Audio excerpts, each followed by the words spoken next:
en la vena, en la arteria, y recuerden, el endotelio es totalmente diferente en todos los aparatos y sistemas que tenemos en nuestro organismo. No es lo mismo en el cerebro, en el corazón, en el riñón, en la arteria, en el capilar o en la vena. Entonces, ¿por qué sucede esta trombosis? Porque perdemos el equilibrio. ¿Y saben qué es esta bolita? Es nada menos que la trombina. Eso es lo que nosotros tenemos que controlar siempre. Producir suficiente trombina para formar fibrina y evitalmente cuando tenemos un problema, que tenemos esa lesión vascular, formar esa fibrina, formar ese tapón de fibrina para tratar de que finalmente ese vaso posteriormente se regule. Pero por otro lado podemos tener poca trombina y tener hemorragia porque tenemos poca fibrina y eso ocurre en las hemofilias, tanto hereditarias como adquiridas. Pero otro problema más grave todavía que estos es cuando no tenemos ese control de la trombina y vamos a producir una gran cantidad de fibrina, que es un estado de hipercoagulabilidad, que finalmente es lo que tenemos nosotros que de alguna manera corregir. ¿Y por qué tenemos que corregirlo?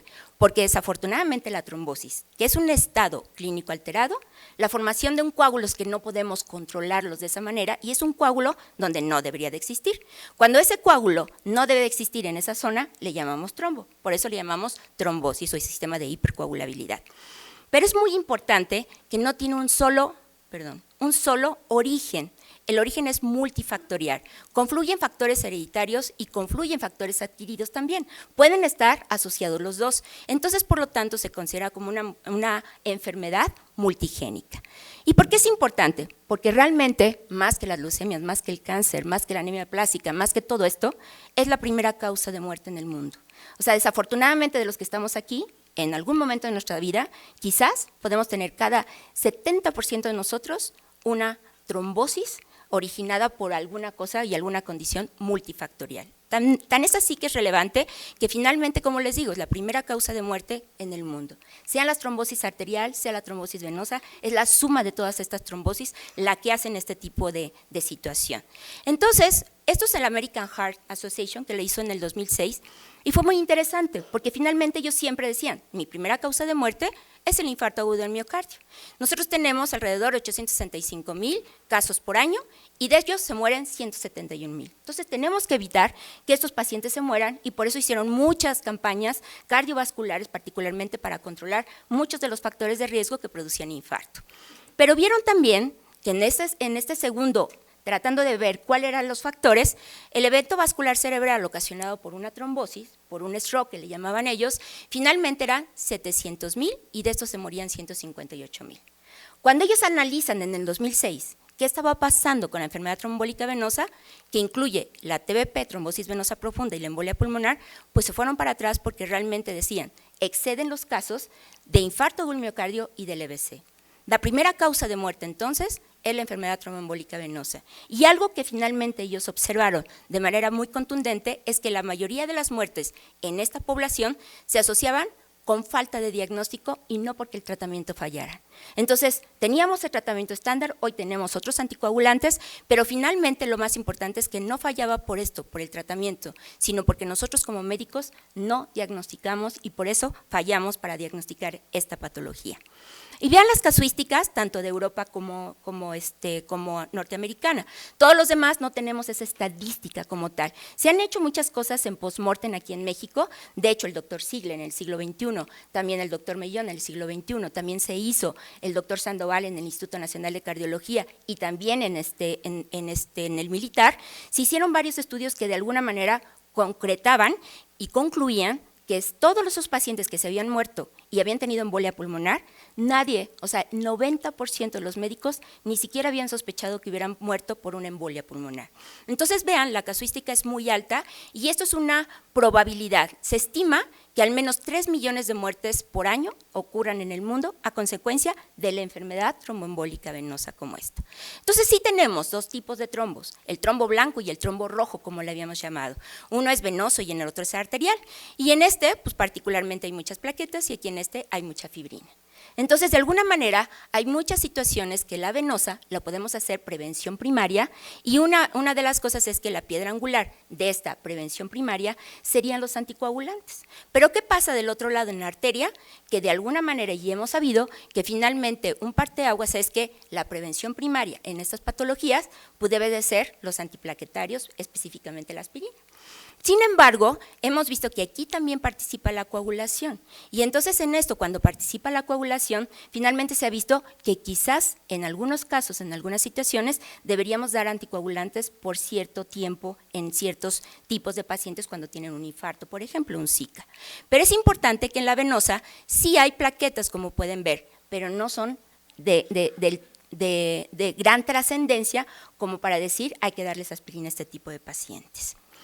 Entonces, ¿qué hay con la TBP, con la enfermedad tromboembólica venosa? Eso es un problema porque la TBP se observa generalmente en los miembros pélvicos. No quiere decir que no podamos presentarlos y que no se pueda ver en otros vasos sanguíneos, en otras venas profundas.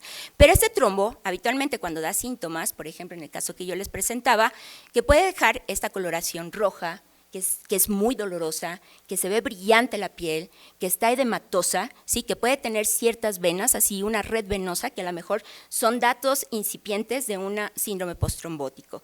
Pero es importante que a veces este trombo se extiende, a lo mejor empieza distal, que es la más frecuente, se extiende a la proximal y a lo mejor se puede romper. Al romperse, emboliza y ese émbolo puede viajar por toda la circulación y ¿qué va a pasar?